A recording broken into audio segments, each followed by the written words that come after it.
Good morning, everyone. I'm delighted to join you all from Washington, D.C. and share a few brief remarks to help open the first panel discussion on the important topic of what do data users want. I'm excited to see that this conference starts with discussions on user-driven statistics. We all know that data and statistics only have value when they're used for the right purposes. This is why the World Bank's new statistical performance indicators that monitor progress in national statistical systems launched early this year, along with the 2021 World Bank report Data for Better Lives, is built on a forward-looking framework with data use as the first of its 5 pillars. We're having this important discussion right as the world is living through a time of global pandemic with unprecedented impact on all fronts of our lives, setting us back on achieving the SDGs.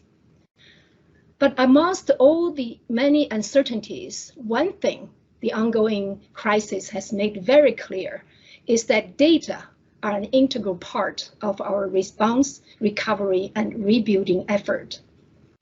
Decisions and actions are inevitably guided by insights from 3 types of data. Data for monitoring and reporting on trends and disruptions, data for informing strategic prioritization, designing specific programs, and assessing the effectiveness of policy measures to save lives and support livelihood, and data for targeting localized and individualized actions to reach those who are most in need. So the data users' needs are increasingly expanding in scope, getting more granular, and becoming more personal and more in real time. So in this fast evolving data landscape, the potential to make private sector generated data work for social good is being explored.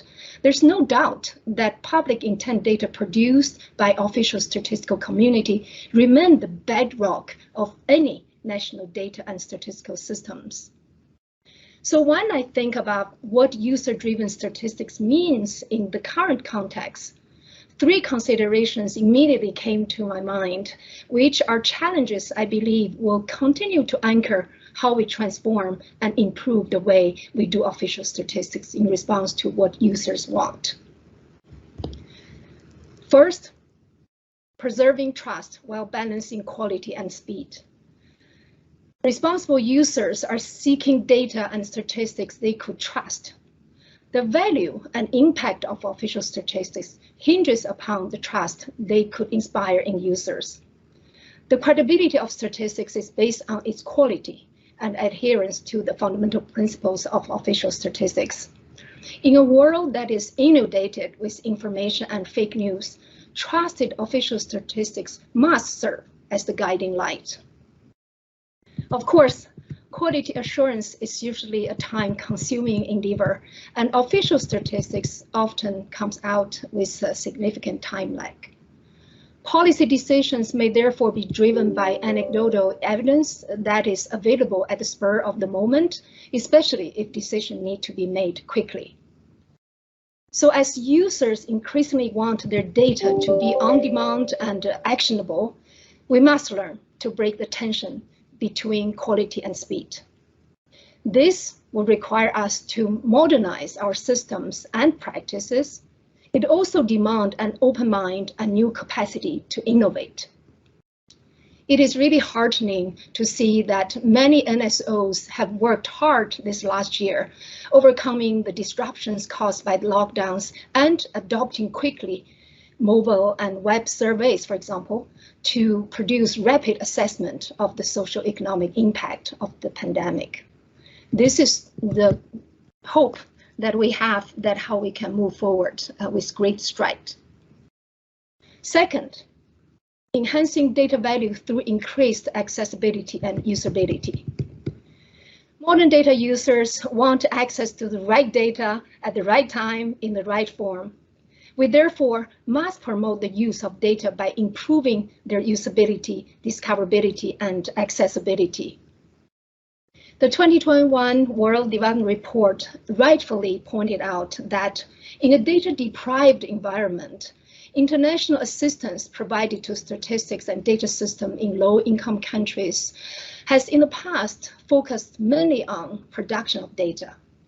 Less attention has been paid to enabling and promoting the access to and use of this data. So despite the open data movement over the last decade or two, we continue to face unmet user need for data that exists, and data sets of multiple sources and types remain locked or underexploited. This is a critical time for us to work collectively to develop the necessary standards and tools and technical capacity among statisticians to improve the discoverability, accessibility, and usability of official statistics, so data can be used and reused for multiple purposes, meeting expanding user needs, thereby increasing the value of official statistics. We also need to help build greater data literacy among data users. This is one of the priorities that will be supported by the new World Bank Global Data Facility, a financial mechanism to pool donor resources to support the implementation of the Cape Town Global Action Plan in collaboration with the UN Statistics Division, Paris 21, and Global Partnership for Sustainable Development Data to serve the broader needs. The third point is about building public-private partnership through collaborative innovation. Here, please allow me to digress a little bit. Some 10 years ago, I was on a panel at an OECD regional forum on statistics and development in Tokyo. That's when the data needs for what later became the SDG agenda were discussed. One chief statistician from the region asked the panel, how do we respond to the increasing data demand while our budget is declining and our capacity is limited? I remember I had to think quick on my feet and responded by saying that while NSO will continue to perform core functions no one else could replace, the answer is not in the endless expansion of NSOs or NSS, but in building new partnership between the public and private sector. Indeed, today's users need data that address complex issues from poverty to food security to gender discrimination, forced displacement to climate change. They want data that take advantage of the latest in technology, be it AI, satellite imagery, sensors, and other types of data that either on its own or integrate together help us learn about the world in a more granular and timely way. And much of this data are being generated through the public sector's business processes. This vast range of development data need could only be met by an integrated national statistical systems as envisioned in the World Development Report, Data for Better Lives. This integrated national data system will bring together all data actors, while NSOs and other government agencies provide foundational data for development, while public and private intent data combined could yield enormous development insight and impact.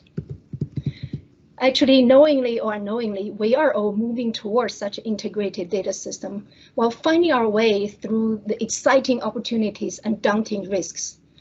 This is why at the World Bank, we have joined forces with other leading international institutions to form a development data partnership with over 25 private companies based on harmonized legal agreement and secure IT platforms to enable users to put private sector data to work to solve problems on everything from public transportation to citizens' access to services. This is a very exciting experimentation, and we want to share our lessons learned with others and also with national statistical systems in order to really tap into the potential of such partnership. But this is also why in the WDR on Data for Better Lives, we called for building global consensus urgently over data governance in order to manage the privacy and ethical risks associated with data use in this datafied world. So with this, let me thank you, and I look forward to learning more from our discussions today. Bye.